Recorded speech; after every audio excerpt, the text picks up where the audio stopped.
Hey, what's up, everybody? It's me, Yemmy the Ferret here, with another episode of YemmyCast, a video game podcast on SoundCloud, Spotify, iTunes, and YouTube. What is up, everybody? It's been a grueling week of work so far, but here we are. We got YemmyCast here with a bunch of news ranging from Ninja all the way to No Man's Sky. Everything else in between. So make sure you stick around for the whole episode, because you might just find something that perks your ears up like a small puppy. Of course, there's always timestamps in the descriptions, even on Spotify and SoundCloud and stuff like that, so make sure you check those out. Once again, I must reiterate even to myself, iTunes is defunct. We're on Apple Podcasts now, not iTunes. I said iTunes before, and I'll probably say it a million times again, but iTunes is gone. We are on Apple Podcasts. All right.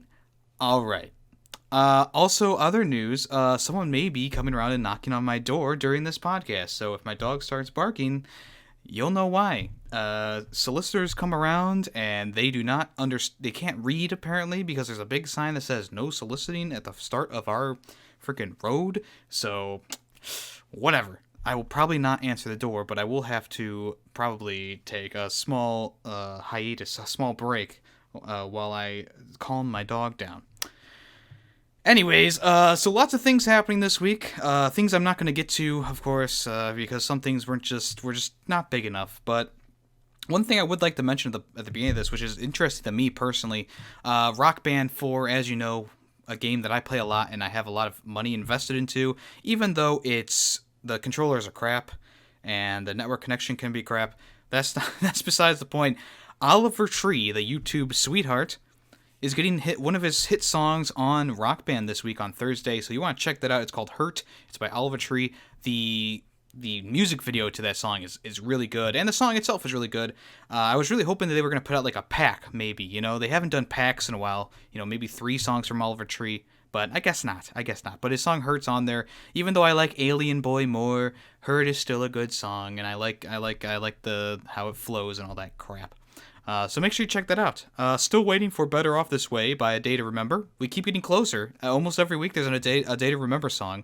So they must be selling. I just don't know why they haven't put out Better Off This Way. It's like literally one of their most popular songs. They still play it live to this day. Whatever. Anyways, that's enough of that. Let's get into the news, because we're following up with more Ninja news. Now, if you don't remember, last week we talked about Ninja leaving Twitch to go to Mixer, and what happened was Twitch pretty much they left all his videos up and all that in his past streams, but they said this streamer is in another castle, and they had a bunch of stream recommendations down below, ranging from like 100,000 viewers to around a 300-ish and below. And I thought that was a fine thing to do. It kind of opens up the way for more creators to have their content discovered by people who like to watch Fortnite or something like that. And Ninja actually came out with a video on Twitter saying how he didn't like that practice, and also apparently there was pornography in the recommendations. So the stream maybe was listed as Fortnite, but it was actually showing like Fortnite pornography, Minecraft pornography, some stuff like that. And that rubbed him entirely the wrong way. No pun intended. So Ninja took to Twitter, and he put out a video just kind of calling out Twitch and saying, hey, what the fuck? So let's listen to that now. As you guys know, I'm streaming on Mixer now. My team and I have made sure that the transition went incredibly smooth, super professional. We haven't said anything bad or negative about Twitch, obviously, because there really hadn't been any reason to. Over the last couple of days, there have been some things that have been going on that, we let slide. They were kind of annoying, little jabs we felt like, but it didn't matter. We wanted to stay professional. But now, for those of you who don't know, if you go to twitch.tv/ninja, they advertise other channels. They don't do this for anyone else that's offline, by the way. Just me. And there are also other streamers who have signed with other platforms whose stream and channel still remains the same. You can see their VODs. They don't promote other streams. They don't promote other popular channels, but they do on mine. I've been streaming for 8 years to build my brand, to build that channel. 14.5 million followers. And they were still using my channel to promote other streamers. Well, now there was a porn account that was number one being recommended on my channel, and I have no say in any of this stuff. So this is this is the line, this is the straw. We're trying to get the whole channel taken down to begin with, or at least not promote other streamers and other channels on my brand, on my freaking profile. So for anyone who saw that, for anyone whose kids or who just didn't obviously want to see that, I apologize, and I'm sorry. Yeah, this is pretty serious, to be honest with you guys. Like, I think that Twitch did a big no-no, and like, I get where he's coming from too. Like he said, he built this huge platform. He built his channel from ground zero. And for Twitch to use it as a way to promote other streamers, including a porn account, that's got to be a jab in the freaking heart for Ninja, who has always been family friendly and stuff like that. Even though he has gone off the rails a little bit during streams. I mean, who hasn't? I mean, games can get to you sometimes. Video games. I'm not going to make that joke. Not going to make the joke. But sometimes you can get frustrated in games and, things can happen. But he's mostly done a largely family-friendly, child-friendly stream. So let's say a kid who doesn't know that Ninja moved to Mixer goes to his channel and sees, Fortnite porn parodies or whatever. That's probably something that they shouldn't see, especially if they're younger than, 18. But this was a pretty big deal. So, essentially, Twitter's CEO, Emmett Shear, responded to Ninja's accusations that the company promoted a porn account on the streamer's page. So I'm going to read through his thread here. He has about 4 different tweets. None of them reached the max for letters. So, obviously, he could have probably said more, but he says, our community comes to Twitch looking for live content. To help ensure they find great live channels, we've been experimenting with showing recommended content across Twitch, including on streamers' pages that are offline. This helps all streamers as it creates a new community connection. However, the lewd content that appeared on the Ninja offline channel page grossly violated our terms of service, and we've permanently suspended the account in question. We have also suspended these recommendations while we investigate how this content came to be promoted. On a more personal note, I apologize, and want to apologize directly to Ninja that this happened. It wasn't our intent, but it should not have happened. No excuses. My dude, check your tweets, especially if you're the CEO of a goddamn company. It's very interesting that he says that this is something that they're trying to roll out for offline streamers, which is a nice idea. But why do you start with Ninja, Fortnite Ninja? Why start with Ninja of all people? Ninja, who is one of the biggest streamers across all the platforms. YouTube, Twitch, Mixer, not DLive or anything like that, but still, those 3 platforms, he's really big. Why start with one of your biggest channels? Why not start with someone smaller? And to be honest with you, they really should have reached out to him, especially if this is in beta mode. They really should have reached out to Ninja and been like, hey, can we try this out on your channel? There might be a few hiccups, and we apologize if there are. No, they didn't say anything. They just did it. They just did it. I know what I was saying last week. It was a cool way to kind of get people out there, but the information didn't come out yet that they had not contacted Ninja, or that they were allowing just any old stream that had Fortnite in the tags to be on that recommended list. I know it's hard to pick and choose in a situation like that. I mean, look at YouTube's algorithm. Like, no one is personally going in there and picking things. It's just YouTube's algorithm going, oh, this guy likes Call of Duty. Let's recommend this channel or Wicked Shrapnel. So it's a very strange thing that happened here. And the fact that he had an error in his tweets means that he doesn't really care. I think that's it. So can we officially say that there is a Ninja versus Twitch thing going on? I think we can. Even though they've come out and they've taken it down, they said that for now we've taken it down. So yeah, for now, Ninja's Twitch page has reverted back to its normal state of being offline. It shows his little offline thing, and it has his recorded VODs in the below. And instead of top streamers being promoted, the official offline video of Ninja's final Twitch broadcast is available, along with the donation link, social media, and Discord links, and an ad for the gaming chair. They have all reappeared. So they took down like his descriptions, his donation tabs, everything. They just took it down probably without even his knowledge at the beginning. And as he said in his video, small jabs against him with Twitch kind of built into this, and I think we can see that clearly now.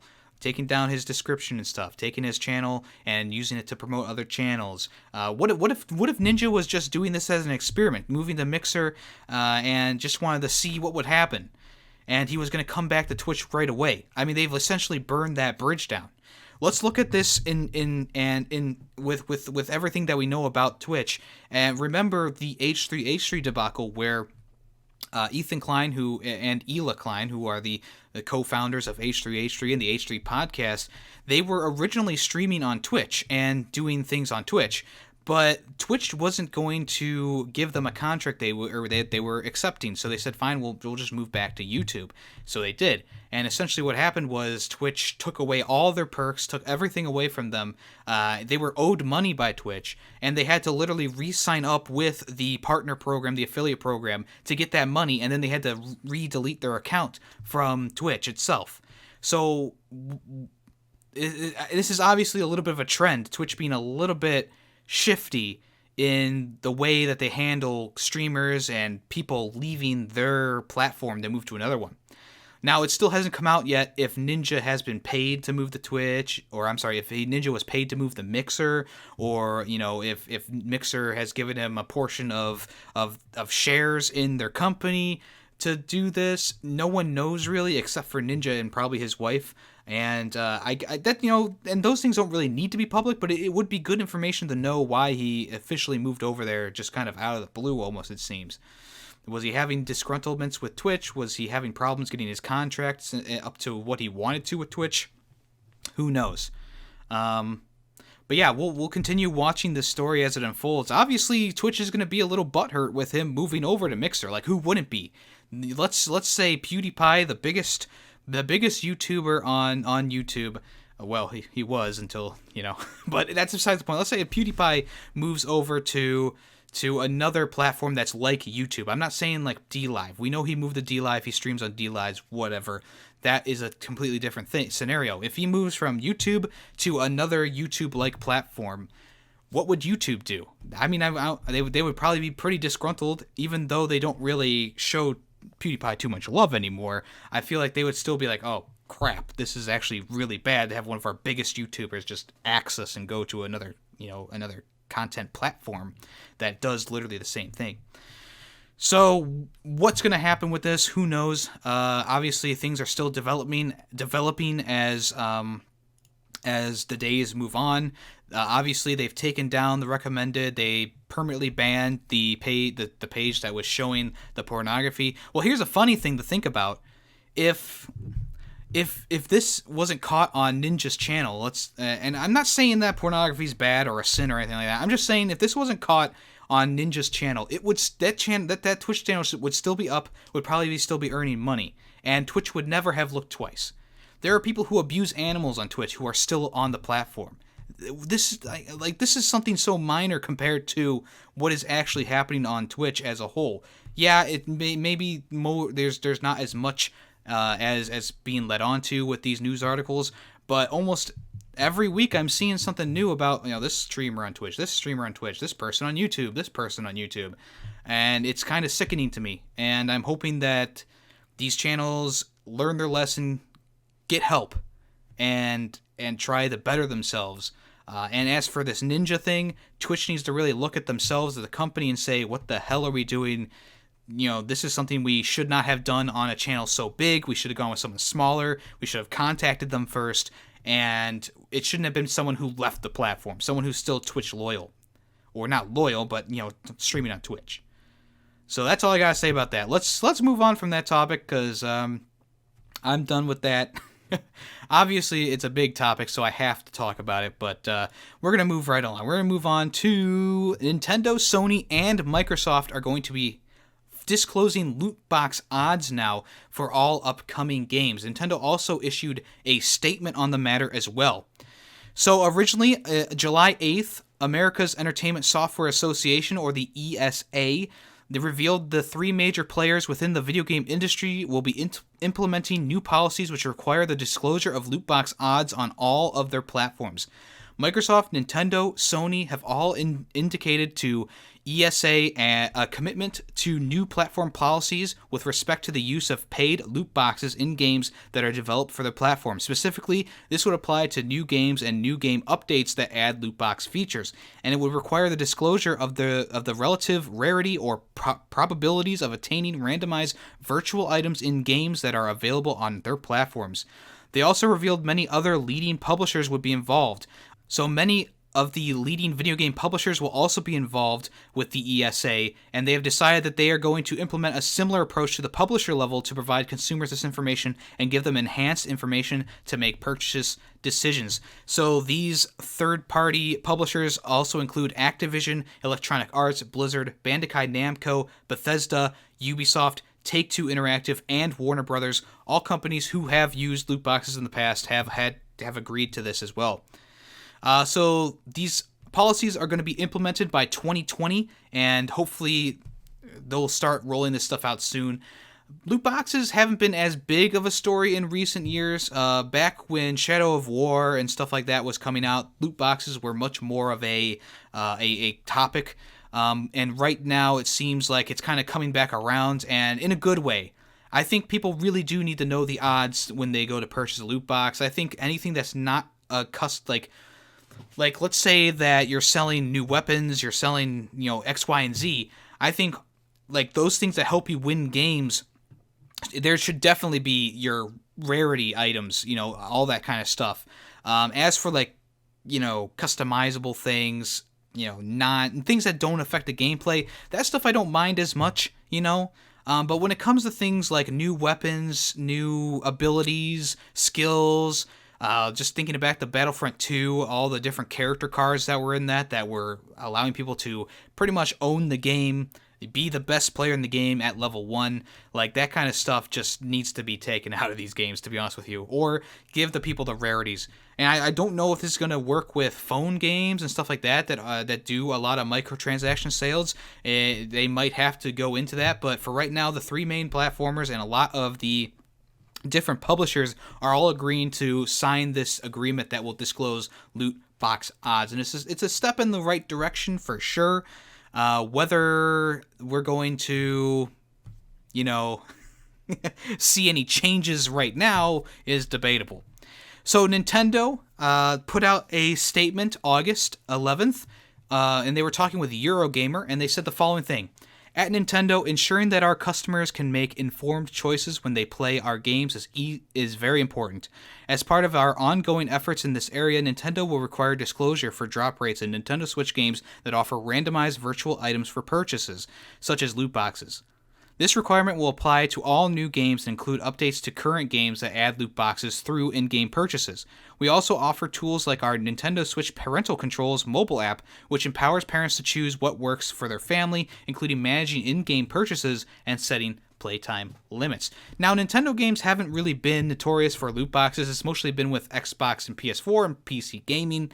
The Switch has always been more of a thing that didn't have loot boxes in bulk. I can't even think of a game right now that has loot boxes that I own, but I'm sure there are games on the platform that they need to address.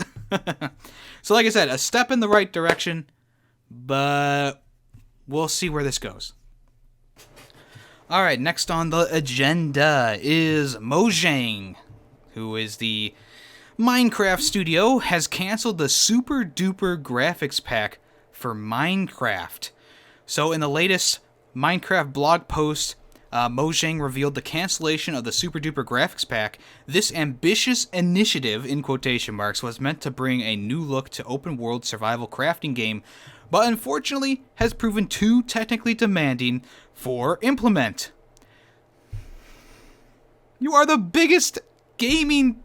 This is like one of the biggest games on the planet, and you can't do whatever you want. Oh, Okay, let's before we make assumptions, let's go ahead and read the full explanation. So, Moshen came out on the blog and said, "We realize this is disappointing to some of you, well, probably most people. There was a lot of enthusiasm for Super Duper from inside and outside the studio, but unfortunately we aren't happy with how the pack performed across devices. For this reason, we're stopping development on the pack and looking into other ways for you to experience Minecraft with a new look. Minecraft is available on a wide range of platforms, and we're constantly trying to make the most of the technical architecture of each one. We'll be able to share more on that subject very soon. Thanks for your patience and sorry for not following through on our plans." So it seems like they've had to stop development because not all platforms could take the super duper graphics. That's what I'm getting from this. So I'm guessing like the older versions wouldn't get this update, and maybe some of the newer versions wouldn't be able to get the update if you don't have like a PS4 Pro or an Xbox One S or something like that.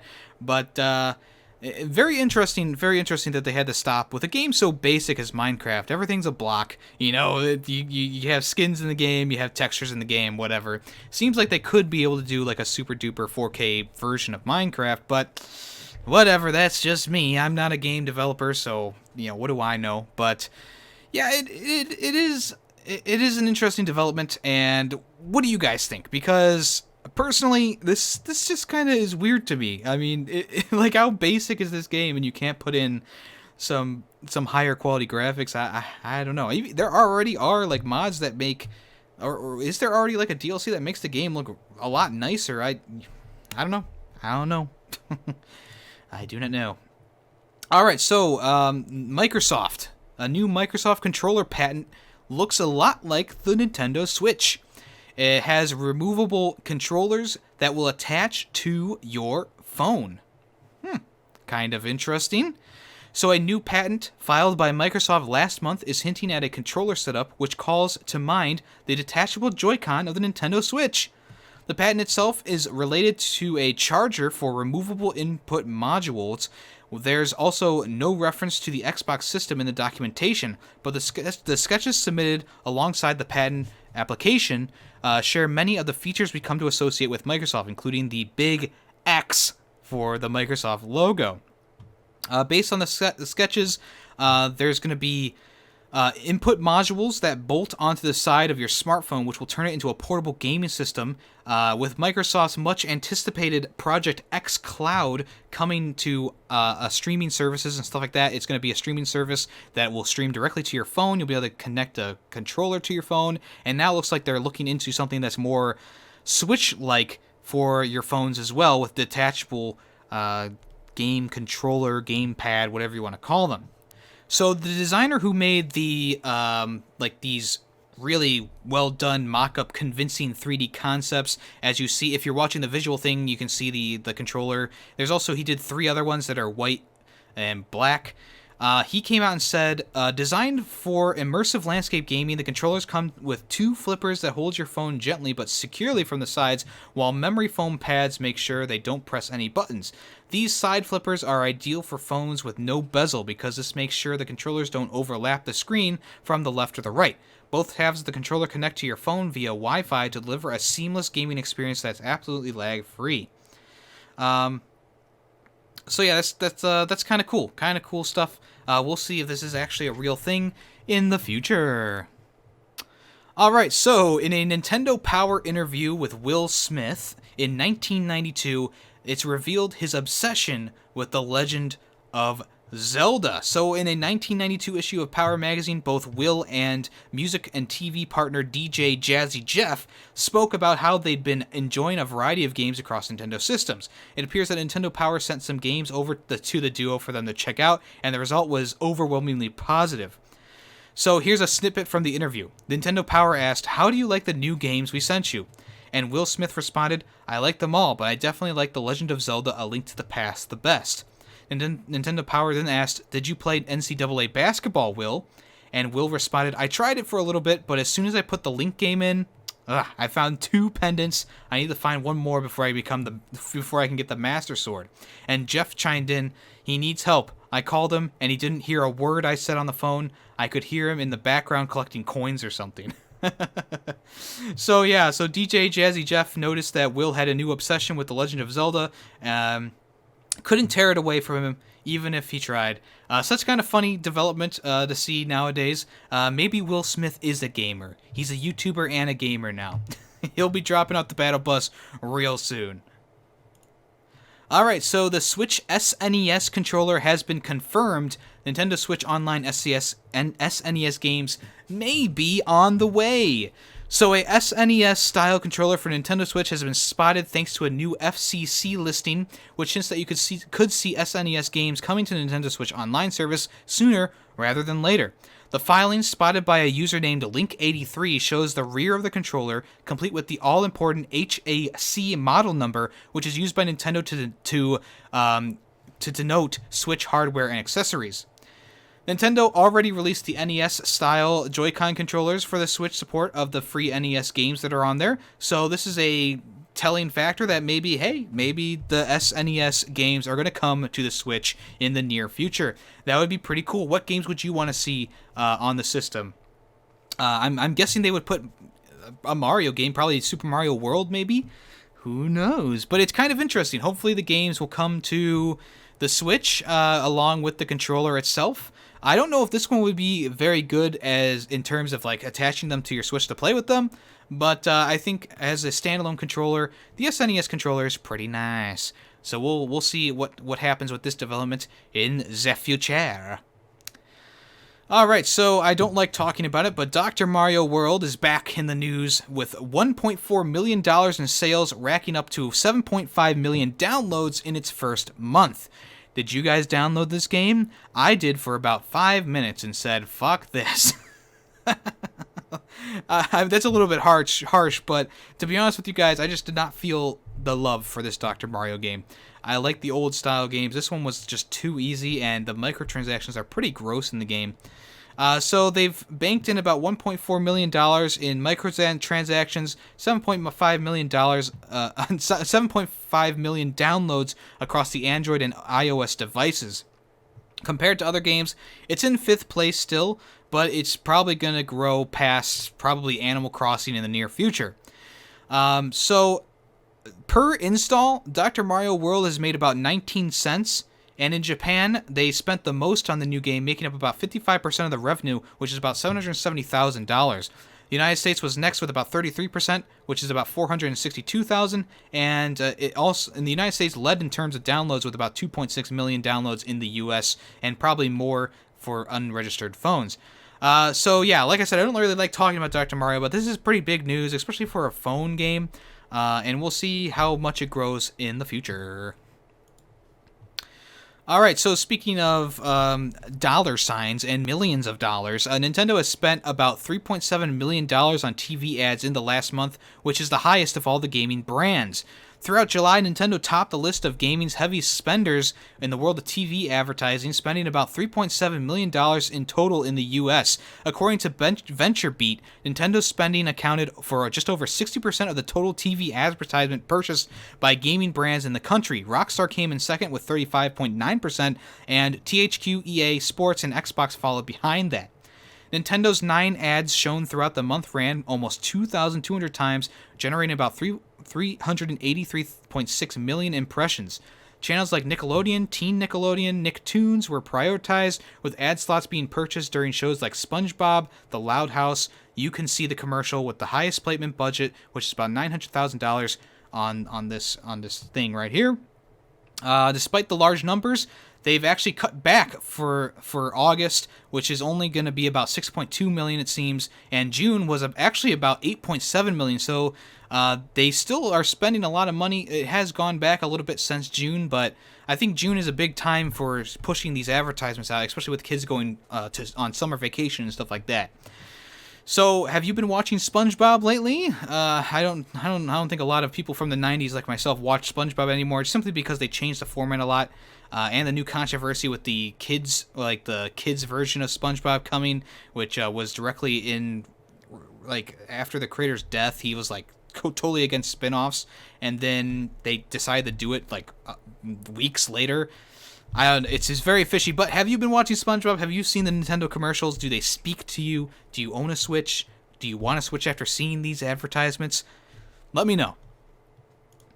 Alright, so Cooking Mama for the Switch will feature a vegetarian mode and blockchain tech. So the game, remember last week I talked about a leak about this game? Well, now it's been confirmed. The developer is going to be Office Create, and the publisher is going to be Rising Star Games. The game is going to be officially titled Cooking Mama Cookstar. Alright. In a press release issued by Planet Digital Partners, the game is referred to as Cooking Mama Coming Home to Mama, so there could be that could be the name also. It's described as a reboot of the series and expected to be available in the fall of this year, and it's going to add vegetarian mode. So in the press release, Planet Digital Partners said, also new to Cooking Mama will be a vegetarian mode where players who do not wish to prepare meals with meat ingredients will be able to cook creative, alternative, meatless recipes. Players will be able to cook in both traditional mode and vegetarian mode and blend motion gestures from the Nintendo Switch with traditional controls for an immersive meal prep and cooking experience through each minigame played.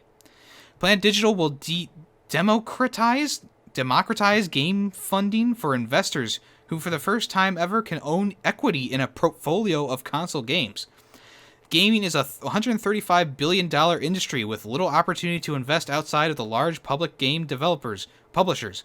We are using blockchain to add new innovative gameplay that investors can now have equity in. Putting aspects of Cooking Mama on chain will take the user experience to a whole new level, reinvigorate a popular game franchise that many grew up with, and give investors an opportunity to make a handsome return through a digital preferred share offering.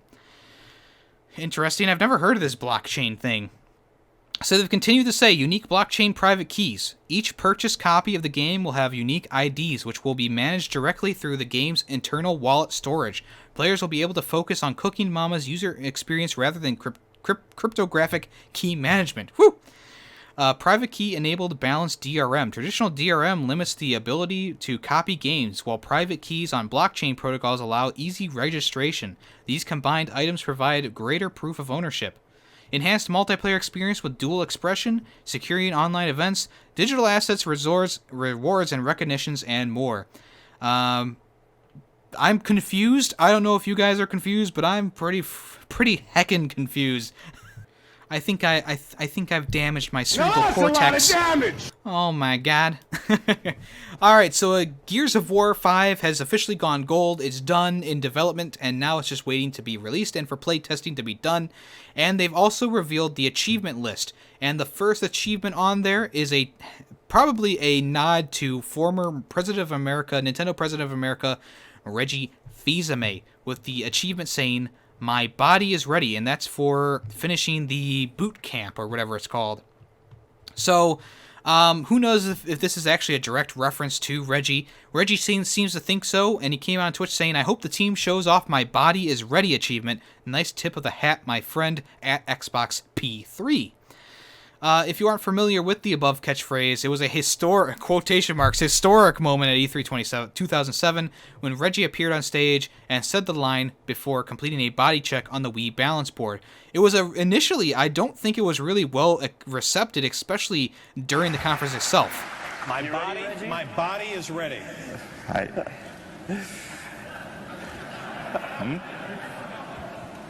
Yeah, it took a little while for people to actually realize what was said and for anyone to actually laugh at the comment, but it did blow up into kind of more of a meme, and this seems to be linked to Reggie's statement. Alright, so Kiss's Gene Simmons has something to say about the new Pokemon called Obstagoon. Fans noticed the resemblance between the Kiss lead singer and the new kind of hyena-looking Pokemon. So earlier this week, and I'll go over it real soon, the new Pokemon and stuff were revealed for the new Pokemon game, Sword and Shield, and people took to Twitter and social medias to show Gene Simmons the likeliness of the character. So not only is the Pokemon black and white with a little bit of gray dashed in there, but he also is showing off his tongue, which Gene Simmons does a lot during performances and stuff like that, pictures and stuff like that, as you see in the picture above, right about there. And Gene Simmons came out and said, "Pokemon has been a big part of our household for decades, ever since our kids first discovered them. And to see Pokemon pay homage to Kiss is flattering. So instead of suing them like I thought he was going to, he's actually praising them, which is nice. Gene Simmons does a lot of weird things. He says a lot of interesting things in interviews and stuff like that. He seems to be quick to anger, but he's not angry about this. So this is cool. Thank you, Gene Simmons, for not blowing this out of proportion. Alright, right now you can try Cadence of Hyrule for free on the Switch eShop with a new demo. If you haven't experienced Cadence of Hyrule yet, you can go onto the Switch store right now, the eShop, and you can actually play a demo for free. It started only in Japan, then it moved to Europe and the US very soon afterwards. If you still haven't played the game, me personally, I haven't played the game myself, this is a good way to see if you would like the style. If you haven't played Crypt of the Necro Dancer, it's another good way to see if you would like the style. It's all rhythm-based, beat-based, which is probably something that I would enjoy. The game is just a little bit too expensive for my tastes. Just because you have Link and Zelda in this game does not mean the game needs to be any more money than the original game. I don't think there really is a reason other than brand recognition that this game is so pricey. So I am definitely waiting for a sale, but I think I'll try out this demo because I am interested in the game itself, and maybe I'll buy the original game before getting this one. Alright, so, I should have put this after the freaking Kiss story. Come on, Yemmy. Jesus Christ. Pokemon Sword and Shield is going to feature new Galarian forms, new rivals, and a new team has been revealed as well. So, Galarian forms. You can get a closer look at the Galarian forms, which appear to be just like the Pokemon Sun and Moon Alolan forms. So Weezing, Zigzagoon, and Linnoon were all shown off, as well as a brand new evolution of the family called Obstagoon, which I just talked about before. And Obstagoon can only evolve as a Galarian form. Okay. Woo! So, if you didn't know, the Galarian Weezing, which is my favorite out of all of these, looks like a proper British gentleman with top hats that turn into smokestacks, and the kind of like facial hair formed out of the toxic fumes that would come out of them. And the other ones, it's just a different color palette for the characters. Instead of brown and dark brown or light brown, they have black and white. And as we said before, the new Pokemon Obstagoon is now available only to the Galarian forms of these Pokemon. Also, a new form-changing Pokemon has been announced called Morpeko. You can actually buy plushies of these now, too. So, Morpeko eats, and if it doesn't eat, it turns into hangry mode. So, instead of being full belly mode, which is yellow, black, and brown, it turns into purple and dark brown with red eyes. Interesting. New rivals, Beedee and Marine, are now Marini. I can't read. They were also shown for a brief moment, and the new team called Team Yell is appearing now, which is kind of like this punk, rock, metal-looking group who wear spandex, tight jeans, face makeup, stuff like that. Obviously, this is where the inspiration from Kiss comes into play as well. It's pretty cool stuff. I'm interested to see. They're going to be loud, they're going to be proud, and looks like one of them has a dual-horned instrument for making loud noises. That's what I'll say. Alright, DuckTales being taken down from all platforms on the 9th of August, including the Wii U, PlayStation 3, Xbox 360, Xbox X, and Xbox One, and also Steam on the PC. So this has already happened. It's already been taken down. If you missed out on this game, it was free on PlayStation Plus for the PlayStation 3 back in the day. And also it was backwards compatible on the Xbox One, but it's been taken down from all of the platforms. Before it was taken down, it got on sale for 75% off, and then it was gone. It was gone for good. Very interesting. Obviously, this kind of shows how digital games can be just poof, in an instant can be taken down.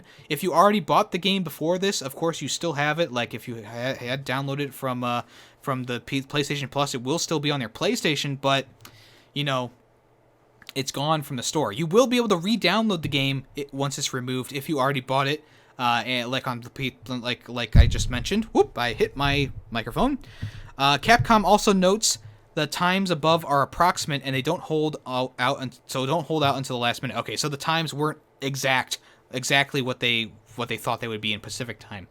So this is interesting. I didn't really get to play the DuckTales Remastered game, but I've always heard good things about it. Unfortunately, it doesn't seem like the remaster is going to come to the newer systems except for the Xbox One, or it was on the Xbox One, but we'll see if it comes back. Maybe it'll come back. Who knows? Alright, so in lieu of the Loot Crate controversies, Sonics is saying goodbye to paid and randomized crates in Rocket League.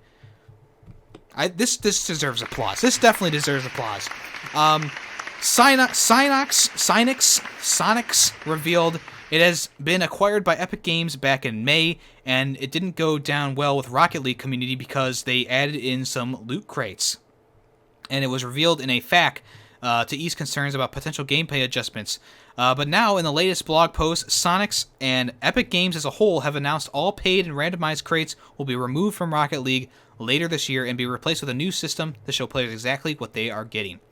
Here at Sonics and Epic Games as a whole, we are dedicated to creating the best possible experience for our players all over the world. In pursuit of that goal, later this year, we will remove all paid randomized crates from Rocket League, replacing them with a system that shows the exact items you're buying in advance.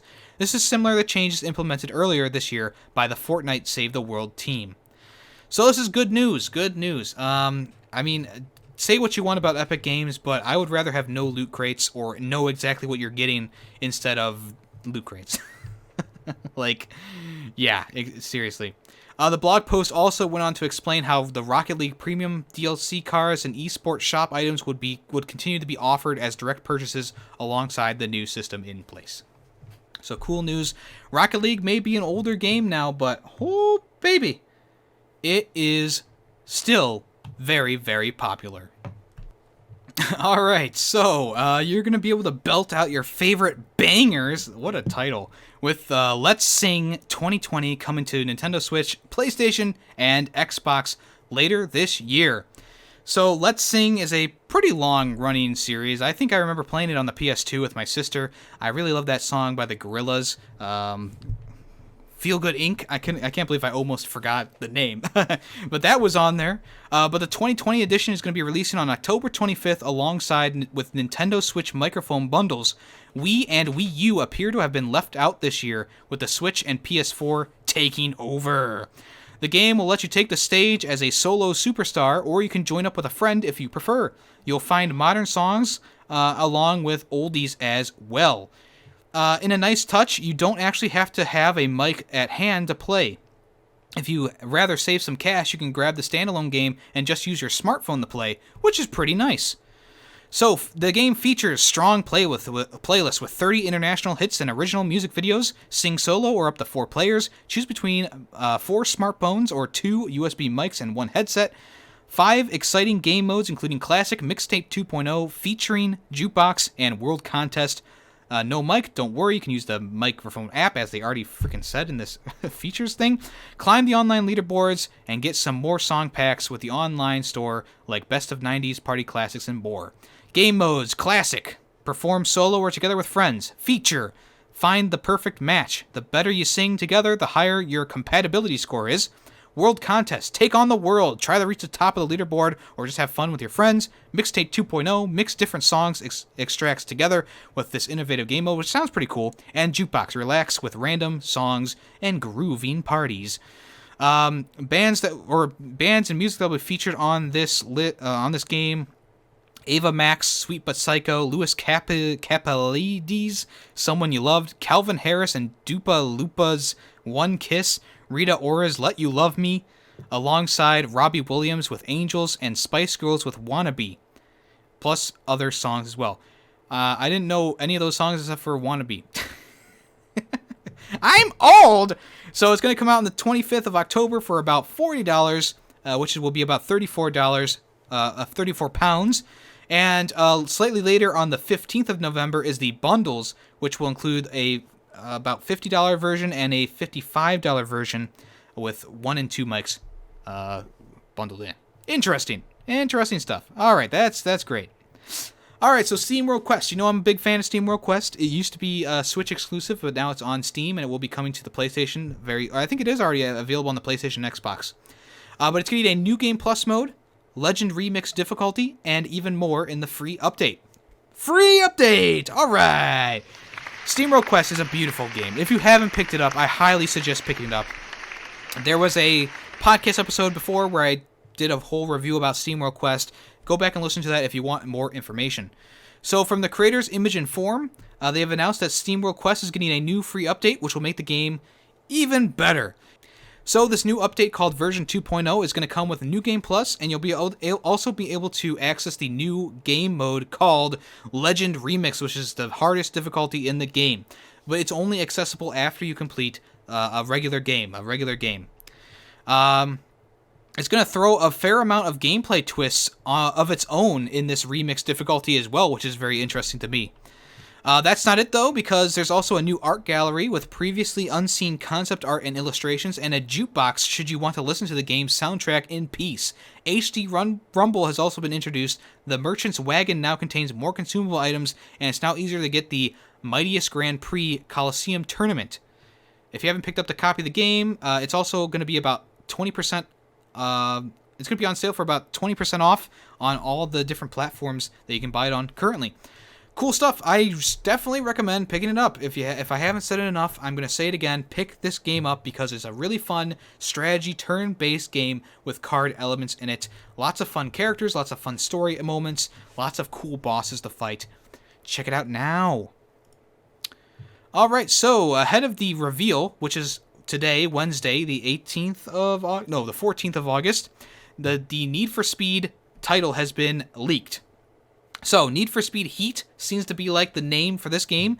It was revealed a while back. People were alluding to this. It was rumored to be this name, and now it's pretty much officially been revealed as Need for Speed Heat because the debut kind of like pre-trailer thing showed for a second the Need for Speed Heat logo, which you can see during the playback.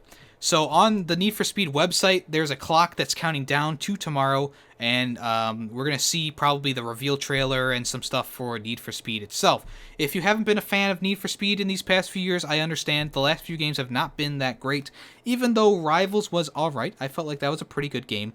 I still did not like the Need for Speed reboot game or the one that came, Payback, that came after Rivals.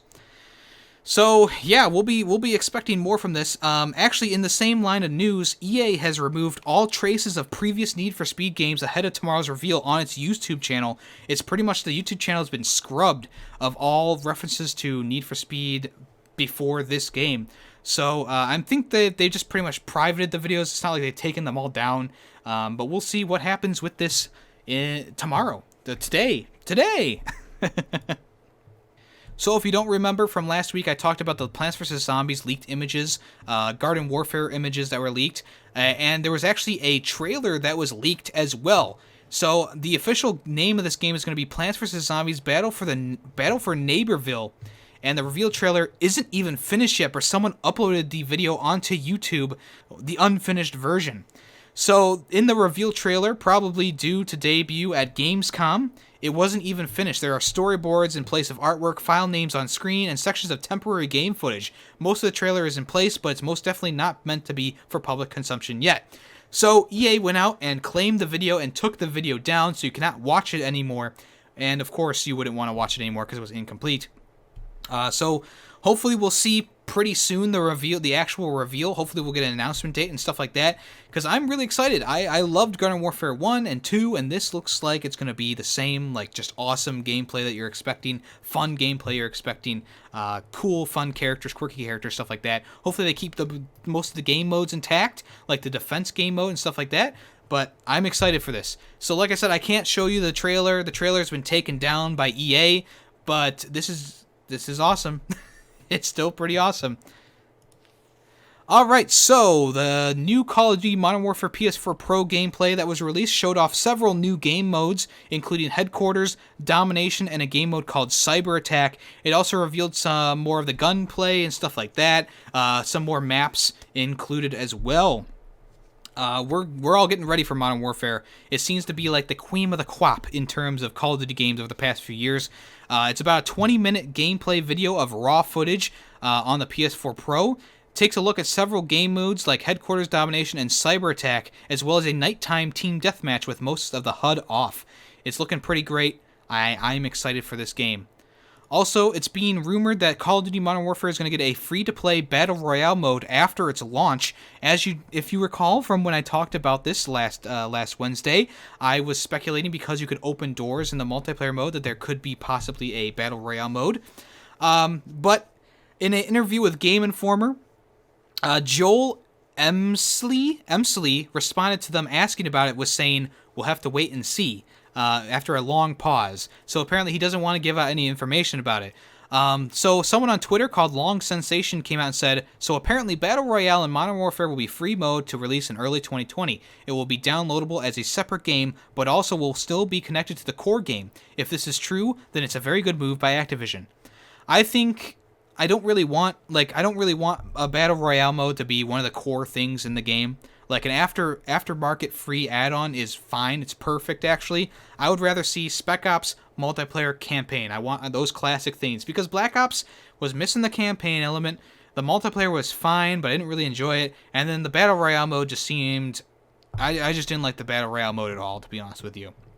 So we'll see what happens with this. Hopefully it's not going to be a day one release type thing that takes up a spot of something else. Really hoping for a campaign and Spec Ops reveal soon. Also, in more Call of Duty Modern Warfare news, the creator of the game, we're going back to the creator here, was asked if the game was political in any way, and Minkoff is the name of the person who responded by saying the question, "Is this a political game?" doesn't actually mean anything because what does the word political mean to you? Do we touch topics that bear a resemblance to the geopolitics of the world we live in today? Hell yeah! Because that is a subject matter of Modern Warfare.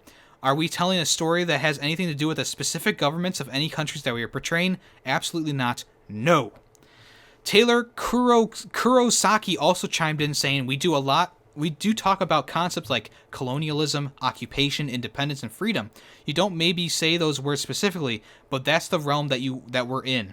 But you could have a game that takes place in a revolutionary America and talk about exact same concepts. So I don't think there was any reason not to think that this would be a political game. Obviously, from the trailers and stuff like that, they're going for a more realistic game. Being able to shoot civilians and stuff like that without the game doing a game over or restarting your checkpoint is controversial in itself. And I think this was just it was a long time coming, and here we are. Political games, yeah. Moving on to Destroy All Humans, the remaster, is getting special editions, including statues, stress toys, and a crypto backpack. The main character's name is Crypto, if I remember correctly. So this game hasn't got an official release date. It's just saying that it's going to be 2020, but THQ Nordic is making early preparations for his arrival on the PS4 in Destroy All Humans remake. The game isn't due until sometimes next year, but the publisher has gone out and enabled pre-orders for the special editions. So, if you want the DNA Collector's Edition, it's going to come with the game, a 9-inch figure, a six lithographs, a keychain, all in-game crypto skins, and an eye-popping crypto stress toy. It's going for about $150. And then if you want even more Destroy All Humans goodness, you can get the Crypto 137th edition, which contains all the above that I just talked about, and swaps out the figurine for a much larger statue of the alien protagonist that's holding a globe. And it also has a crypto backpack, so the alien actually is on your back. You can strap him to your back. This game edition will actually cost you about 500 slaps in the face. 400 slaps in the face. Holy shit. If you just want the game itself, it's going to be about $40 or about 35 pounds. So, yeah, you can pre-order those things now at all places that you can get games from, including Amazon and GameStop. Wowza. Wowza, wowza, wowza. Alright, so Activision. We've recently learned that Crash Team Racing is getting microtransactions with Leauge, which a lot of people are disappointed about, including myself. But now they're looking into the possibility of making new Crash and Spyro content and more retro remakes. So obviously, Activision struck a little bit of gold when they remade Crash Team Racing and remastered the original Crash trilogy. And now, in a recent earnings call, Activision President Rob Kostich had high praises for the remakes, citing a fantastic response from players and a big impact on the bottom line. He says there's a big opportunity to think about totally new content within these IPs, implying that the publisher is gearing up for all new Crash and Spyro adventures. He also states the company's intent to produce remasters of its other dormant properties, and there's no hints at what those other properties could be right now. I'm not sure what older properties they could be talking about. I'm trying to think here. I don't remember any older properties. Everyone's still going for a Time Splitters 2 remake, but that would be a THQ Nordic thing. Not sure about Activision games that are old that would need a remaster. But yeah, obviously the Crash and Spyro games have done really, really well. They are nostalgia-filled and nostalgia-fueled. So who knows if this trend will keep going. Obviously, if they try and remaster any more of the Spyro games, I think they just go down in quality as they go, but we'll see. And finally on the agenda today, No Man's Sky is introducing multiplayer social space called The Nexus. There's a new trailer out now detailing the PS4 stuff, including PSVR support, expanded multiplayer, and an enormous Nexus world, multiplayer hub world, which is going to be coming today, March 14th. The developer revealed another new aspect coming to the game called the Nexus. This is a multiplayer social space where explorers can convene, show off cool gear, and meet up for collaborative excursions. You can see a brief glimpse of the Nexus gameplay in the trailer. Suddenly, your ship that you spent 50 hours earning can now be seen by other players in the Nexus, writes Sean Murray on PlayStation Blog. Your rare spacesuit and unique helmet can be shown off to other players, friends, and strangers can visit the massive base you've been working on. Cool stuff.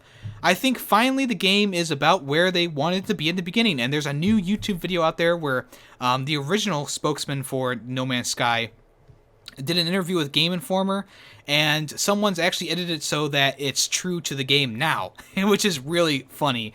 Now is the time to try No Man's Sky again. I keep holding off re-downloading it on my PS4. I keep holding off buying it on Steam because the price is pretty nice, about half off right now. Not enough for me though. I'm on the cusp of getting back in the No Man's Sky. Even though it wasn't the best thing on release, I think now that they've done all this to it, it might be the time to try out No Man's Sky. I am being 100% genuinely honest with you. This game started out really hit or miss. I guess they never miss, huh? But I think now the game has really just grown into something quite beautiful.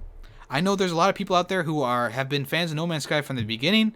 I'm not one of them, but I can see all the good things they've done with this. A Land Rover, better crafting stuff, improved gameplay, VR support, multiplayer, play with friends, show off your shit. Cool stuff. This is pretty much Minecraft in space. So, where do we go from here? I don't know. Download the game and try it out for yourself. If you purchased it before, if you're waiting to purchase it now, there's been a lot of sales on Steam, so I can guarantee there's gonna be a sale on Steam, Xbox, PlayStation sometime soon. So that's all the news for today. Wow, we got through that a little bit faster than I was expecting. All right, so let's go ahead and open up our routine YuGiOh card pack. We always open one with every podcast and live stream. We're opening up a Scars of Battle YuGiOh pack today, and we have a whole nother pack of these cards. There's like 4 or 5 per box that you get. We're changing up the YuGiOh stuff. I'm gonna be doing a different camera placement. We'll see what that is. It'll be a few weeks before that comes out though, because I still have other backlogged videos to get out.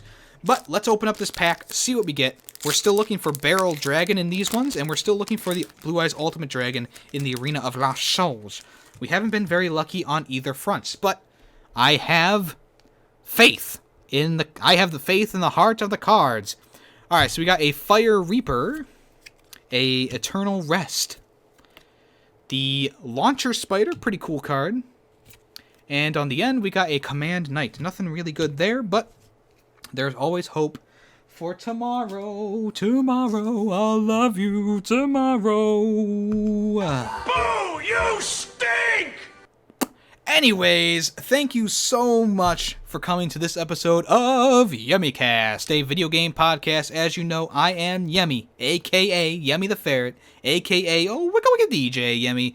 And I appreciate you coming to this podcast, whether you're here for the premiere at 4 o'clock Eastern Time on Wednesday, or if you're here for the audio-only version on Spotify, SoundCloud, and Apple Podcasts. I appreciate you nonetheless. There's also a weekend episode on Sunday at 9:30 a.m. that premieres, and it's available on all other platforms the same day. I appreciate you guys nonetheless. Thank you for coming around. We'll be talking about things on the weekend, like Medal of Honor Airborne. We finished that on stream, so I'll probably be talking a little bit about that. Well, maybe if there's a big news story, we'll do that. Maybe we'll have someone on. I don't know. I don't have a plan for it yet, but we'll see. All right, guys. Thank you so much for coming around. It's been a pleasure. I am your host, Yemmy the Ferret, and this has been YemmyCast, a video game podcast.